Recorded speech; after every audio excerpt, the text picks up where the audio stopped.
Dr. Alexander Hale had built his life on precision and control, a renowned cardiologist at New York General Hospital, where every heartbeat he monitored was a testament to his unyielding ethics.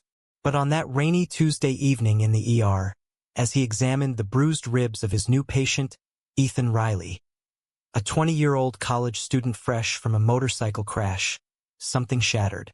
Ethan's hand, trembling from pain, brushed against Alex's in a way that lingered too long, sending an electric jolt through the doctor's veins, awakening desires he'd buried deep under layers of denial and duty. Alex pulled back sharply, his stethoscope clattering against the exam table. "Mr. Riley, let's focus on your injuries," he said, his voice steadier than his racing pulse.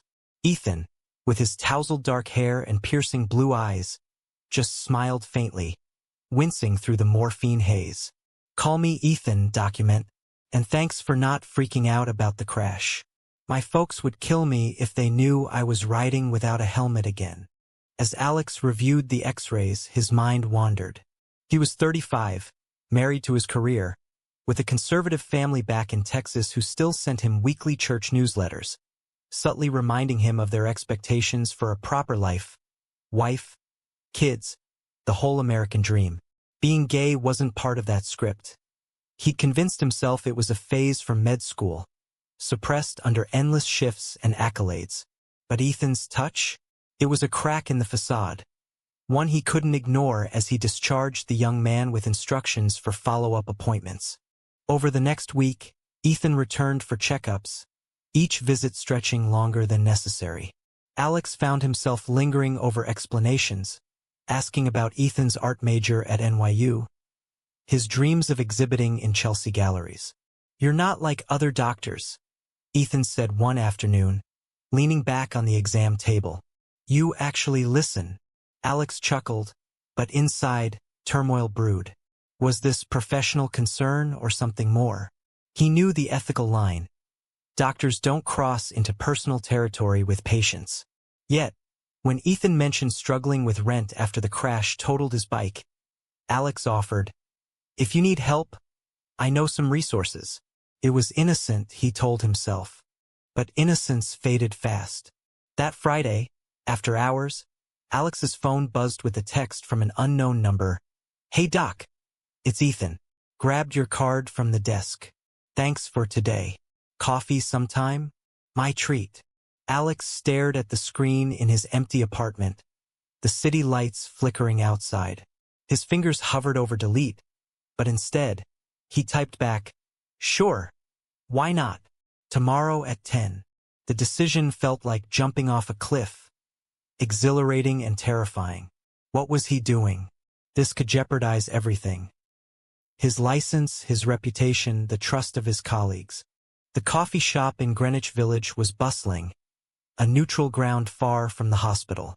Ethan arrived in jeans and a faded band tee, looking every bit the vibrant youth Alex envied. They talked for hours about Ethan's estranged relationship with his homophobic father, a Midwestern farmer who disowned him after he came out at 18, about Alex's own suffocating upbringing, where emotions were weaknesses to be fixed.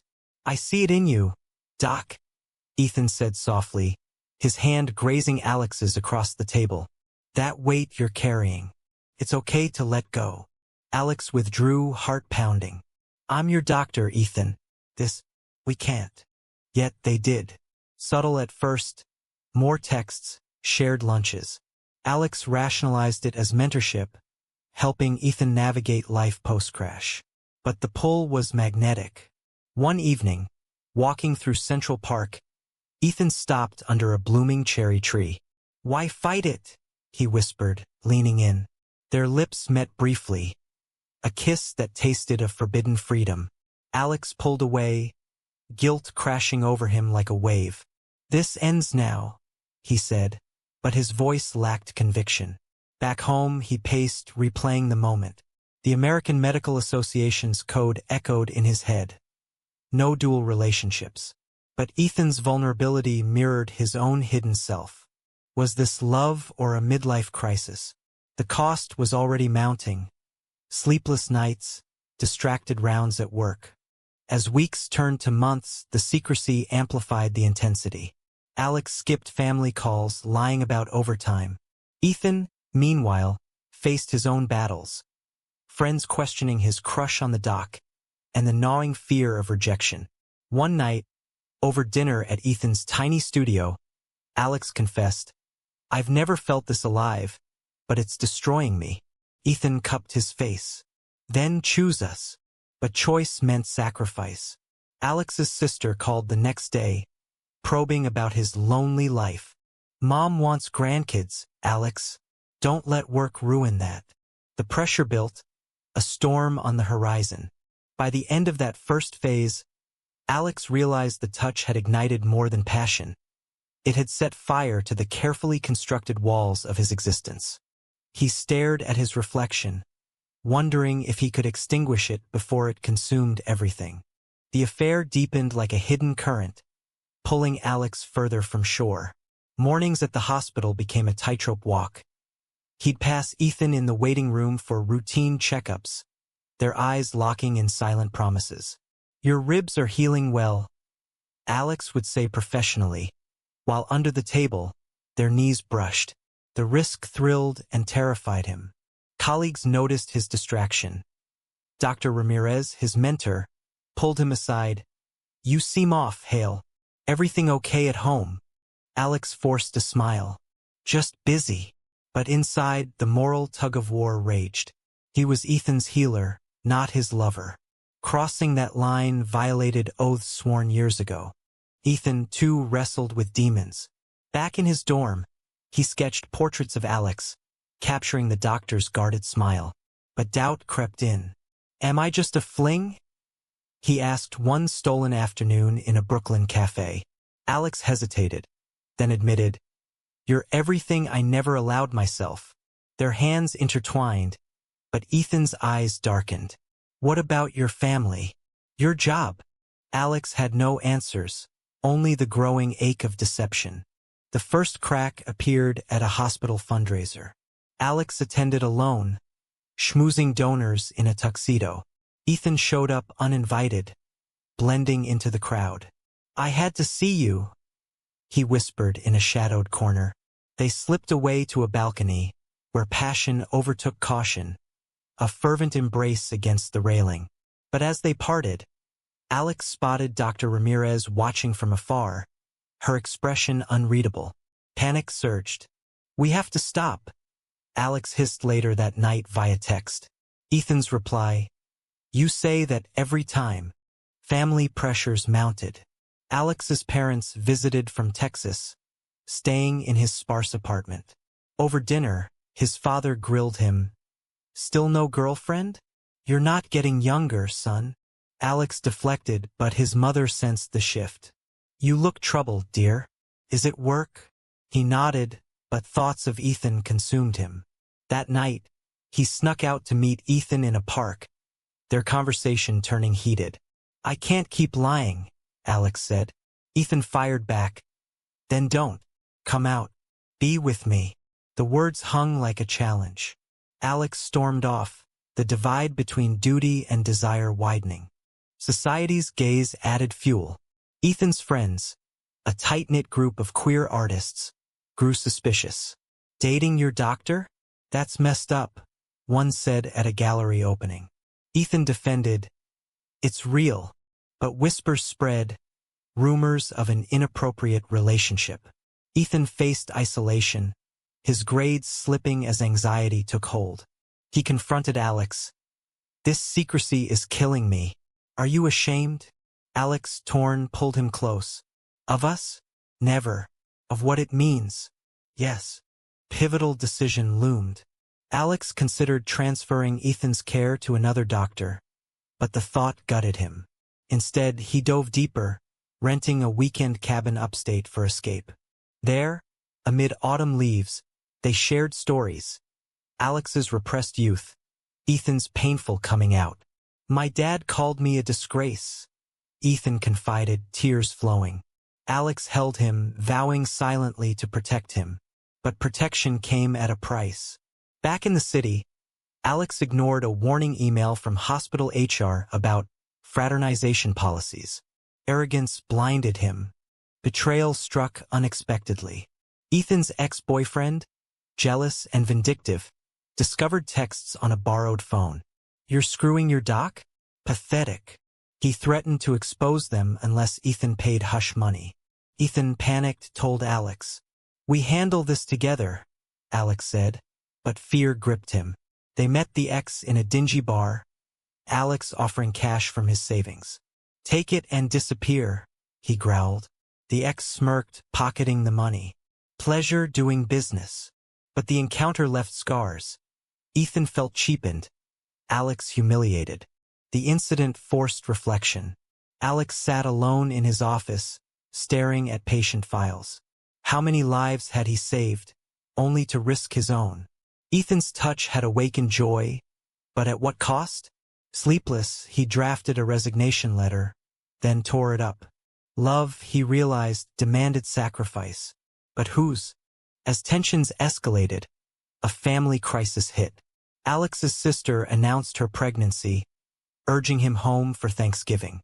"Bring someone special," she teased. Alex imagined introducing Ethan, the fallout unimaginable. "I can't," he told Ethan. Hurt flashed in Ethan's eyes. "Then what are we?" The question echoed, unanswered, as the storm gathered strength. High stakes defined their next chapter, as secrets unraveled like frayed threads. Alex's distraction at work led to a near miss. During surgery, he hesitated on a critical incision, saved only by his team's quick thinking. Dr. Ramirez confronted him post-op. "What's going on, Alex?" "This isn't you." He confessed partially, stress from family, but the lie weighed heavier. "Sort it out or I'll have to report it," she warned.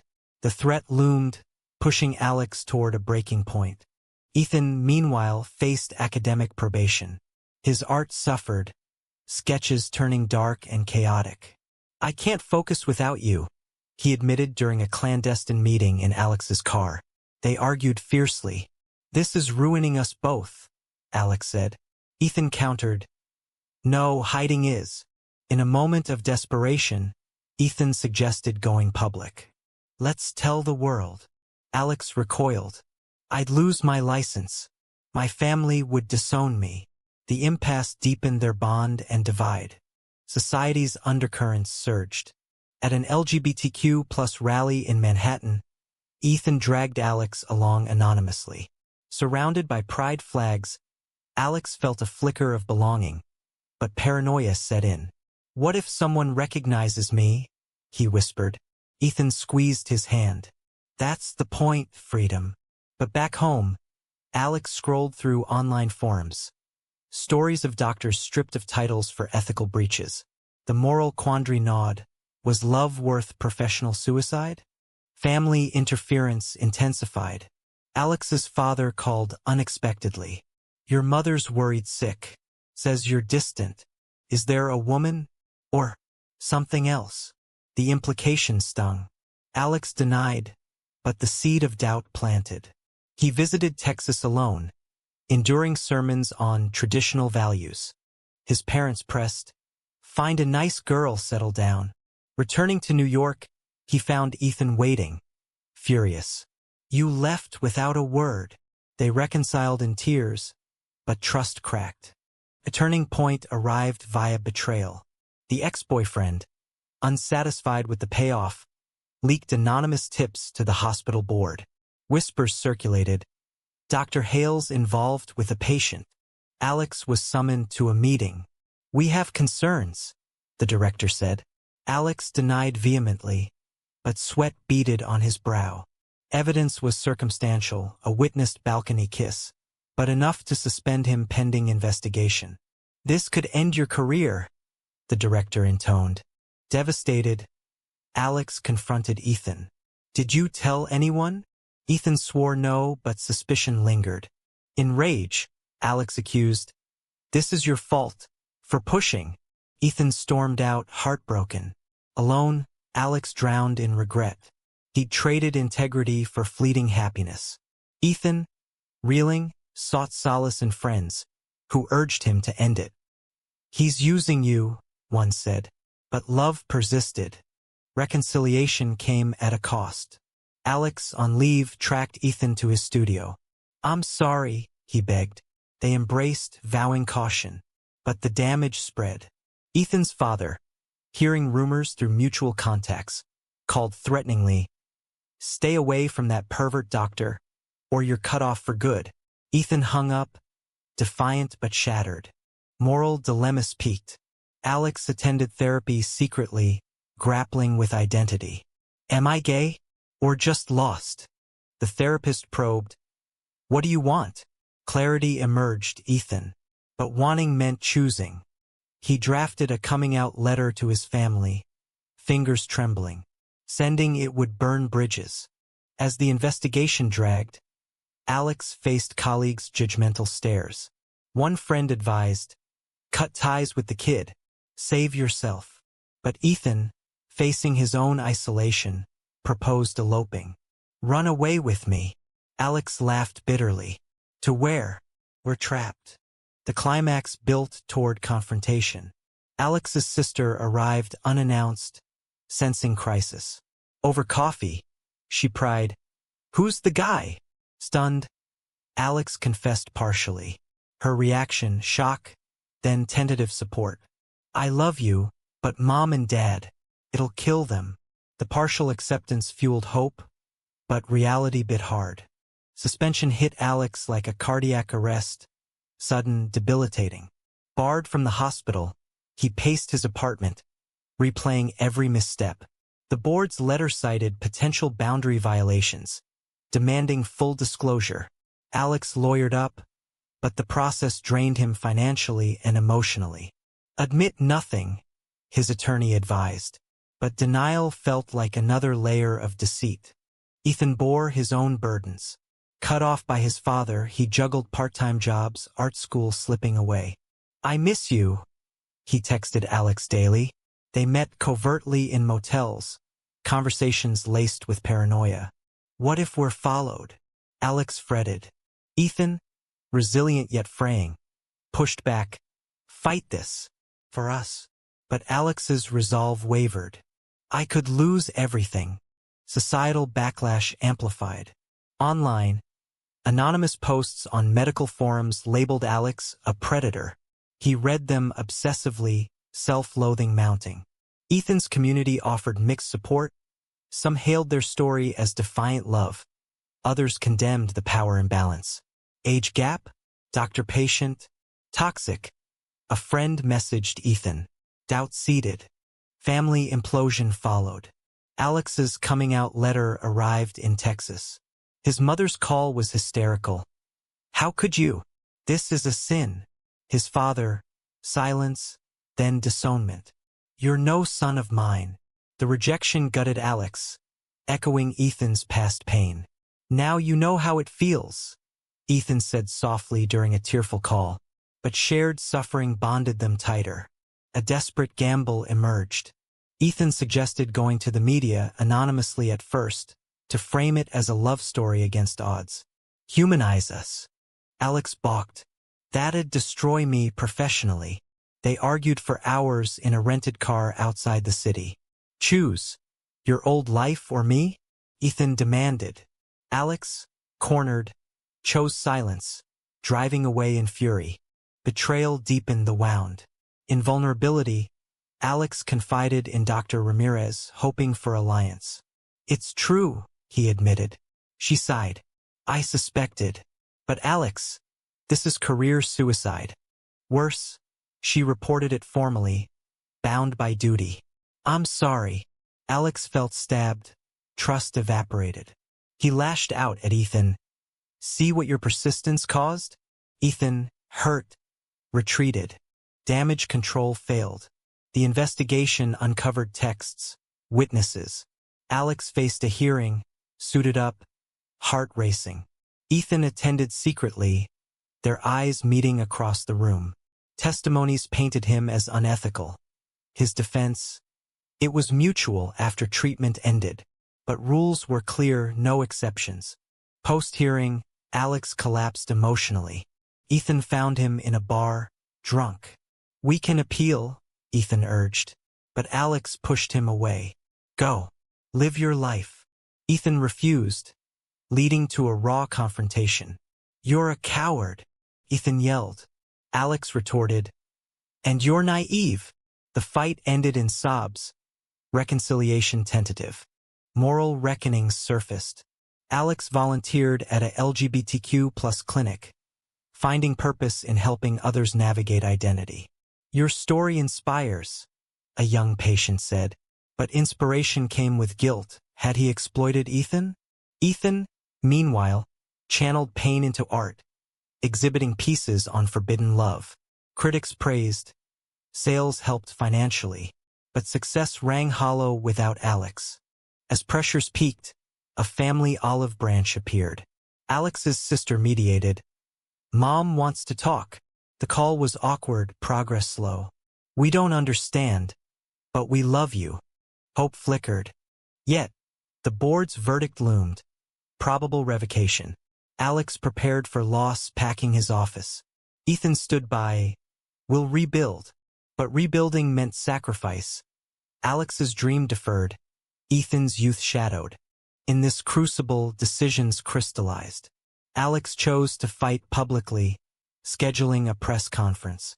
For love, he told Ethan. The cost? Everything familiar, but perhaps worth it. The press conference exploded like a grenade in Alex's life. Standing before cameras in a downtown hotel, he declared, I fell in love with a former patient. It was wrong by the rules, but right by my heart. Flashes blinded him. Questions assaulted. Predatory? One reporter barked. Alex stood firm. Consensual. Adult. Ethan watched from the wings. Pride mixed with fear. Backlash was swift. Hospitals severed ties. License revocation followed. Colleagues distanced. Friends ghosted. Online, he became a hashtag. Dr. Downfall. Trolls hurled slurs. Gay agenda ruins medicine. Alex endured, but isolation crushed him. Was it worth it? He asked Ethan in their now-shared apartment. A hasty move born of necessity. Ethan's world fractured too. His art show drew protesters, labeling it glorifying abuse. Sales tanked. Friends divided. His father emailed Venom. You've shamed us all. Ethan deleted it, but wounds reopened. I thought coming out would free me, he told Alex. Instead, it's war. Internal conflicts raged. Alex second-guessed. Had he manipulated Ethan subconsciously? Power dynamics haunted him. Therapy sessions delved deep. Own your choices, the counselor said. Ethan grappled with resentment. Alex's fall burdened him. I feel guilty, he confessed. They navigated therapy together, unearthing truths. Societal mirrors reflected harshly. At a support group for queer professionals, Alex heard similar tales, careers lost to love. Society demands perfection from us, one shared. It awakened activism in Alex. He blogged anonymously, sparking debates on ethics versus humanity. Family reconciliation teetered. Alex's mother visited New York, tentative. I don't approve, but I miss my son. Over tea, she met Ethan awkwardly. He's young, she noted. Ethan charmed subtly. Progress, hugs goodbye. But his father remained absent. A void. A shocking twist. The ex-boyfriend resurfaced, suing for emotional distress. Fabricated claims flew. Alex countersued, draining savings. Court battles exposed vulnerabilities. Texts read aloud, intimacies dissected. Ethan testified bravely. It was love, not coercion. The judge dismissed, but scars lingered. Damage manifested physically. Alex suffered anxiety attacks. Ethan insomnia. They leaned on each other, but codependency bred tension. We need space, Alex suggested once. Ethan agreed reluctantly, crashing with friends. Separation clarified. They were stronger together. Moral awakenings dawned. Alex volunteered more, mentoring young LGBTQ+ med students. Learn from my mistakes, he advised. Ethan revived his art, themes shifting to resilience. A gallery offered a solo show, Redemption. As high tide receded, choices paid off partially. Alex pivoted to consulting, ethics reformed. Ethan graduated, dreams intact, but prices paid, lost prestige, fractured ties. In quiet moments, they reflected. Would you change it? Ethan asked. Alex paused. No. You woke me. Yet, doubts whispered. The final push. A family reunion in Texas. Alex brought Ethan, defiant. Confrontations erupted. His father's anger, mother's tears. Accept us or lose me, Alex ultimatumed. Silence followed, then reluctant nods. Not victory, but truce. Back home, they rebuilt, aware of fragility. Love endured, tempered by fire. Rebuilding from ashes tested their core. Alex's consulting firm grew slowly, focusing on medical ethics seminars, ironic but healing. I teach what I learned the hard way, he told audiences. Applause followed, but whispers of scandal trailed. Ethan flourished artistically, his exhibit, Forbidden Hearts, drawing crowds. Reviews praised vulnerability, sales funded stability. Your pain fueled this, he told Alex gratefully. Yet, shadows persisted. Societal acceptance varied, progressive New York embraced, but national media debated. Doctor-patient romance. Romantic or reckless? Alex appeared on podcasts, defending, love doesn't follow rules. Backlash included threats. They installed security. Is this our life now? Ethan wondered. Internal peace eluded fully. Alex mourned his surgical days, hands itching for the oar. I sacrificed my calling, he admitted in therapy. Ethan countered, you found a new one with me. Mutual support deepened bonds, but resentments surfaced. You pushed me into the spotlight, Alex accused during a fight. Ethan retorted, you chose to jump. Resolutions came through dialogue, growth evident. Family dynamics evolved painfully. Alex's parents visited sporadically, interactions strained but improving.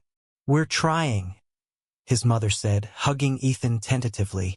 His father grumbled acceptance. As long as you're happy. Ethan's side remained fractured. His father unreachable, a permanent ache. Family isn't always blood, Alex consoled. A final trial, professional reinstatement hearing. Alex petitioned, armed with endorsements from reformed peers. I've paid the price, he argued. The board deliberated. Verdict. Probationary return. Elation mixed with caution. No more risks, he vowed to Ethan. Awakenings culminated in commitment.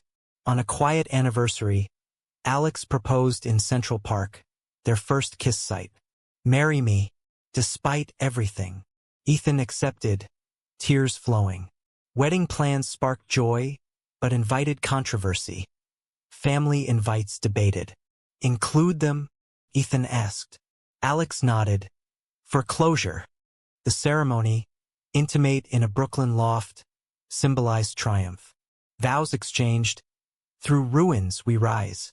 Guests included Alex's sister, mother, Ethan's friends. Absences stung, but presence mattered. Post-honeymoon, life normalized routines, arguments, love. Alex resumed limited practice. Ethan taught art workshops. They advocated for LGBTQ+ rights, turning pain to purpose. Yet questions lingered. Had boundaries been worth crossing? Society judged. They lived. In reflection, their story posed a profound query. Was pursuing forbidden love a moral victory or a selfish downfall?